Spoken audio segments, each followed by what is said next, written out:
You've finally decided to buy a brand new Xbox and try your hand at current-gen gaming. But which one should you buy? The Xbox One X or the Xbox One S? One costs twice as much as the other, so what's the difference? Which one is for you? And do you need to get the more expensive one in order to play all the games that come out? If these are some of the questions troubling you, then you've come to the right place. We'll mention right away that the Xbox One S can run all the games that the Xbox One X can, so don't let that worry you. But why such a large discrepancy in the price? Well, the answer is actually rather simple: 4K resolution. The Xbox One X is the console Windows released to capitalize on the growing 4K TV market and the demand for gaming in this resolution. But to better understand exactly what it is that you're getting with either of these products, we have to look at their hardware and their performance.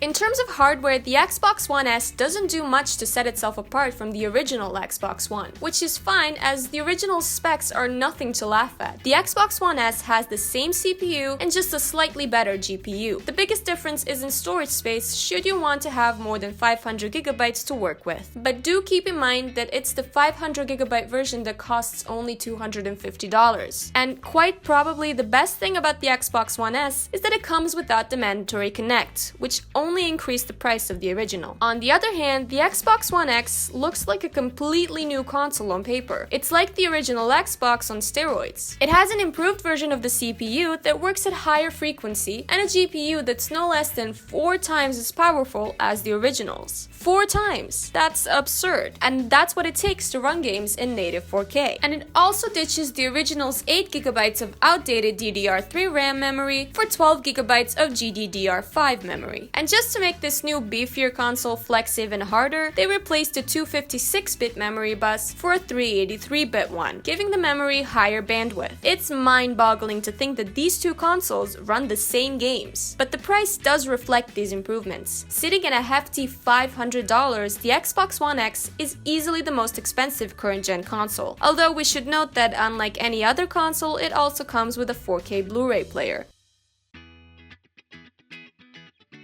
Now, specs are good and all on paper, but we know better than to trust them as an estimate of actual performance. So we'll be comparing the performance of these two in both Full HD and Ultra HD resolutions.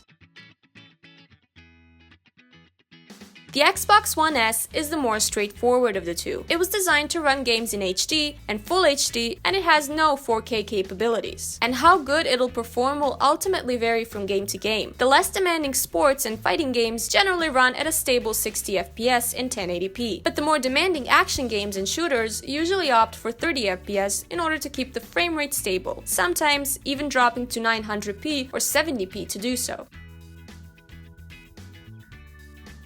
On the other hand, the Xbox One X was designed solely with 4K gaming in mind, and it accomplishes this goal brilliantly as the first console to run games in native 4K on a playable frame rate. And yes, we know that the PS4 Pro is also a 4K console, and that it was released a full year before the Xbox One X, but the key word here is native 4K. Sony actually relied on upscaling to make the near 4K resolutions appear 4K on the PS4 Pro, as there's no way that AAA games will be able to run at a 4K resolution. And because this is such a demanding resolution, there are a few titles that the Xbox One X can run at full 60 FPS. Instead, it usually sticks to a stable 30 frames per second. But what about 1080p? Does the X make any difference on a lower resolution display? Well, the short answer is no, but this isn't always true. You see, only the games that get an Xbox One X enhancement patch will truly be able to reach a stable 60 FPS on a 1080p screen. And even then, most of the graphical improvements are negligible and come down to just better anti-aliasing, somewhat sharper textures, and a tad better effects. Games that don't get these patches will receive a slight FPS boost, but it'll be nowhere near 60.